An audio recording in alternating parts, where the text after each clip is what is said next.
Talking a whole bunch of shit that I ain't trying to hear. Get back, motherfucker, you don't know me like that. Jaylen Brown said, "Get back, motherfuckers. You don't know me like that." You guys were talking mad shit.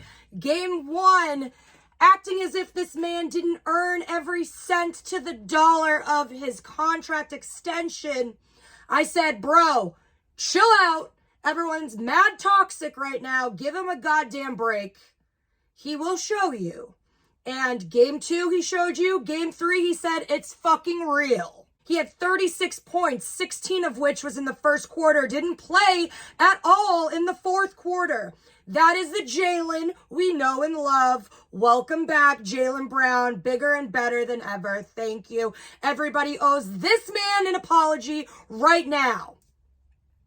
Celtics are now on a 3-game win streak. They beat the Wizards in Washington, 126-107. That end score does not tell you the absolute beatdown that the Celtics had from the buzzer. So here's the deal. The Celtics are last in the league in bench points, and it really showed here. The final score was 126. The starting 5 collectively had 100 points. So 26 of those points were up to the bench, 8 of which Al Horford had in the first half of the game. And obviously he's not even a bench player. He's just our 6th starter that has to come off the bench because we can only start 5. So the bench was left to play 12 full minutes by themselves with no help from the starters.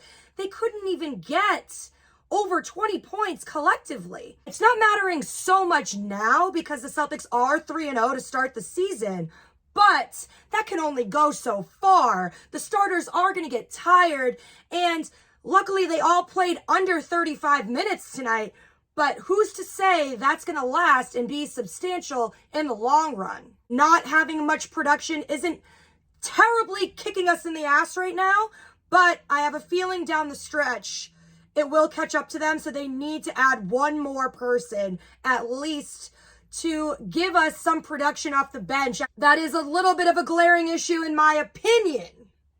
The Celtics won this game by ultimately 19 points. Their largest lead of the night was 37. The Wizards never held any sort of lead. The game was basically over after the first quarter, but the rules say we have to play a full 48 minutes. The Celtics, this was the game I was looking for because it was ultimately a trap game.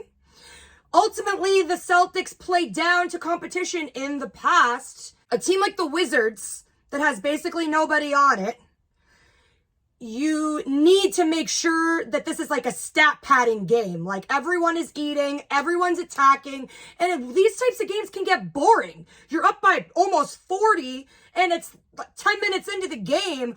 What are you going to do for the rest of the time? So it was good that they didn't take their foot off the gas. That type of momentum, consistent momentum that the Celtics were playing with today is what we need to see going forward in all of their games, no matter who is on the floor, no matter what the competition is. So I'm really proud of Jaylen. I'm really proud of all of the starting 5. Bench, you need some work, bench. You let them cut back up to within 20. We had almost a 40-point lead. So on the defensive end and on the offensive end, you need to learn how to have point production. So that's going to be something that the Celtics really need to focus on. Starting 5 plus Al Horford, or say you have Al Horford start plus Derek White, however way you want to look at it. Those 6 are a lock. We're not worried about them. We are worried about everybody else when those guys are on the bench resting. So that's the only thing that I'm seeing is the issue. Obviously, again, I'll say it again. We need another center. I love Luke Cornett, but he can't be the third guy. Long term, that doesn't work for me. So those are the 2 things. Bench production, add a piece or 2. Could be a vet, under a vet min, whatever. I'm just really happy. We're undefeated, baby. 3-0. Until next game, this has been Brie Marie D, Boston Banner Bound.